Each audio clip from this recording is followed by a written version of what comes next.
Youth is wasted on the young. I always thought that was a stupid saying, until I got old. Looking back on my younger years, I wasted so much time. Gave 2 years of my beauty and youth to a guy who was emotionally abusive. Spent nights alone in my room, listening to music, when I could have been out there meeting someone. You don't know what you've got until it's gone, I guess.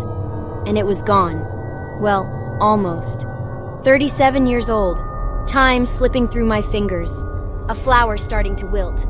But then I met Whitney. Whitney was 8 months older than me, and yet she looked like she was 29. Acted like it too.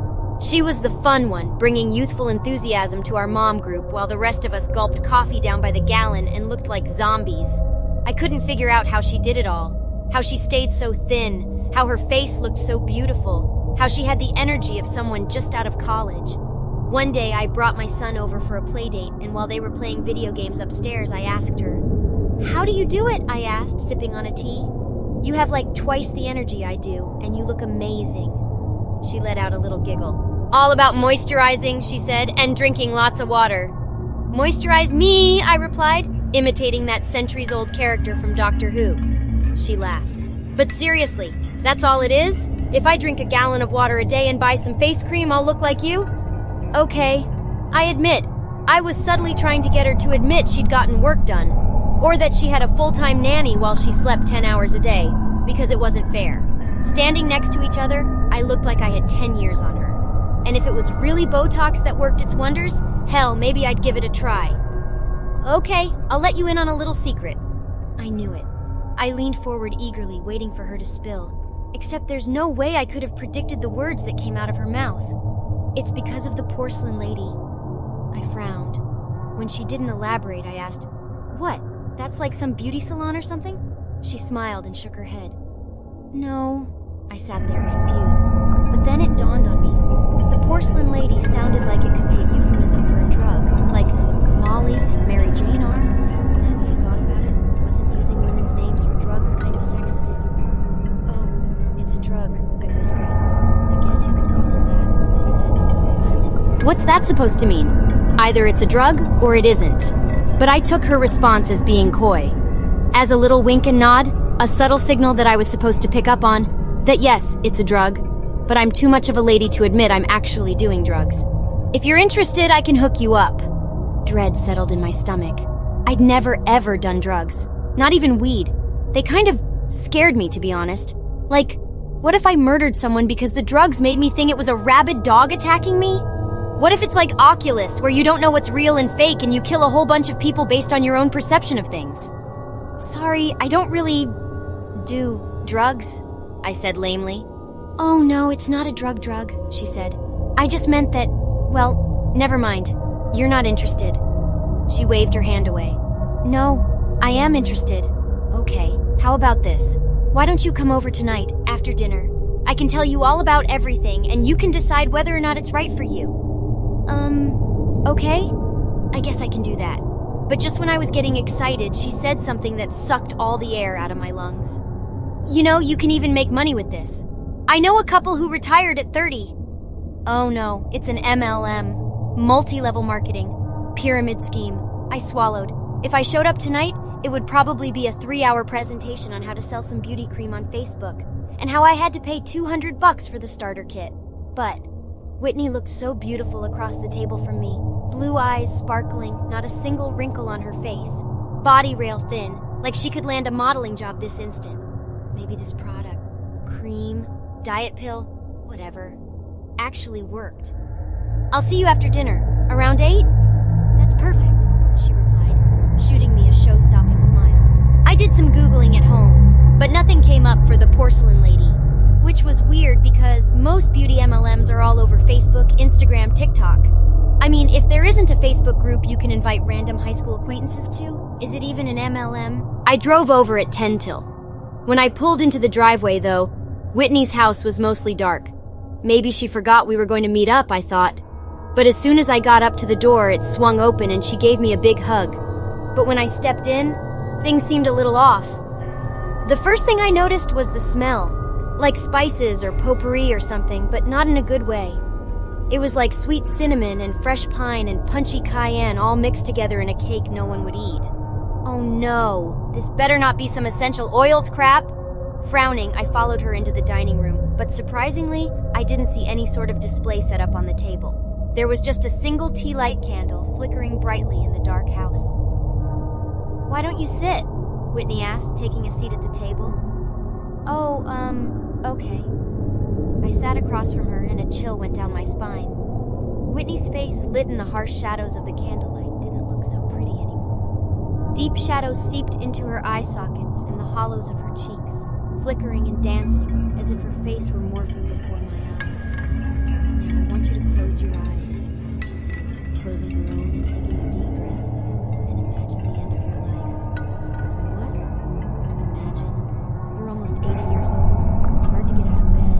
Your joints ache, all your friends are gone, and your skin looks like a shriveled prune. I stared at her. You're not closing your eyes, she said in a sing-song voice as she took a peek at me. Okay. I closed my eyes even though it made me uncomfortable. How valuable are those last 10 years, when everything you ever had is gone? Health, love, beauty, all gone. She took in another deep breath. Are they even worth living? I was well acquainted with the fear-mongering, predatory tactics of MLMs. Body-shaming plus-size women, telling them they'll never attract another man unless they buy some pill or cream. Telling moms their children are surrounded by toxins, but essential oils will magically block them. Buy this or your life will suck and your kids will die. Everything will go kaboom is a tried-and-true method for MLMs. I guess those years are still worth living, I said, still keeping my eyes shut. I mean, I want to meet my grandkids if I have any, and just more time would be nice even if I'm old. Even just watching TV or something. Okay, but what if you could trade them for something in return? Whitney said, interrupting me. Would you, for example, trade those last 10 years to be youthful for 10 more years? What is she getting at? Does the pill or cream or whatever cause cancer or something? I was about to ask for clarification when I heard a thump from behind me. My eyes shot open. My gaze immediately snapped onto the mirror, mounted on the opposite wall. And with horror, I realized there was someone there, standing behind me. At first, I only saw the face, bone white, starkly contrasting with the darkness. Then I saw the rest of them, and with horror, I realized they were wearing a mask. The white color of their face didn't match their skin. Oh God, they're going to rob me or murder me or something. I shot up and ran to the door. Surprisingly, Whitney didn't shout at me or try to grab me and pull me back. I wrapped my fingers around the doorknob and pulled. No, the door was locked. I scanned the locks, but there was some sort of lock with a keyhole that she must have locked when I wasn't looking. I turned around, heart pounding. Let me out. You have to meet the porcelain lady, Whitney replied, gesturing towards the figure that was steady approaching through the darkness behind us. She appeared to be a woman, wearing a tattered dress, but very tall. It was unlikely I could take both of them on. Whitney grinned at me. She can give you youth, isn't that what you want? She's batshit insane. If you don't let me out, I'm calling the cops, I breathed. How? She reached into her pocket, and with a grin, pulled out my phone. My throat went dry. I turned to the window. The houses across the street had lights on. I pounded my fist against the glass. Fire! Fire! I screamed, knowing that was more effective than shouting help. But there were 2 layers of glass and an entire street between me and them. No one seemed to notice. Nothing happened. I whipped around. The figure, the porcelain lady, I guess, was standing right behind Whitney now. And that's when I realized there was something terribly off about her. Her skin, even in the low light, I could tell it had a grayish, bluish hue to it, like she'd been dead for weeks. And there were these things, these dark lines, almost like cracks, spiderwebbing across her arms, up her collarbone, up to her jawline where they disappeared under the mask. Like her skin itself began to shatter, but her mask was pristine. The features were dainty and smooth, expressionless and perfect, like a mannequin's. And its pure white color, the way it glinted in the candlelight, it looked like porcelain. She'd stopped now, right behind Whitney. She stared out at me through those almond-shaped eye holes, bottomless voids of pitch black. Are you ready to make the deal? Whitney asked me with manic glee. I stared at both of them. I was trapped. The porcelain lady tilted her head as she examined me but did not step forward. Okay, I'll make the deal, I said slowly, eyes flitting back and forth between them. 10 years of my life for youth, right? I'll look 20 again? Whitney nodded. Okay, I'm in, I said, nodding, smiling, trying to sell the lie. I stood there, and then I dashed to the left towards the living room. I sprinted through the darkness towards the back door. I didn't even know if they were coming after me or not. My blood was pulsing in my ears, and all I could focus on was the singular goal of, I have to get out of here or I'm going to die. I darted into the kitchen, and when I saw that same lock on the door, I ran to the nearest window and yanked it open. Surprisingly, there was no extra lock. I reeled my knee back and prepared to kick out the screen. A cold hand grabbed mine. My entire body spun backwards away from the window. My head bobbed on my neck and I saw the room spinning around me. The porcelain lady, her face in my vision, except her white mask of porcelain had been distorted, stretched. Her mouth was a gaping wide hole, a black abyss, large enough to fit my entire head. I screamed and thrashed, but I felt a dizzying weakness spread throughout my whole body, like pins and needles lighting up every neuron, every cell. But I forced myself to lunge, with all my energy, everything that I had, and miraculously, I broke away. I dove for the window and I fell out, the screen popping out and falling underneath me. Then I scrambled up and, without turning back, raced across the grass to my car. When I got home, I burst inside and locked all the doors. "What's wrong?" my husband asked as he came down the stairs. "I just put Jackson to sleep."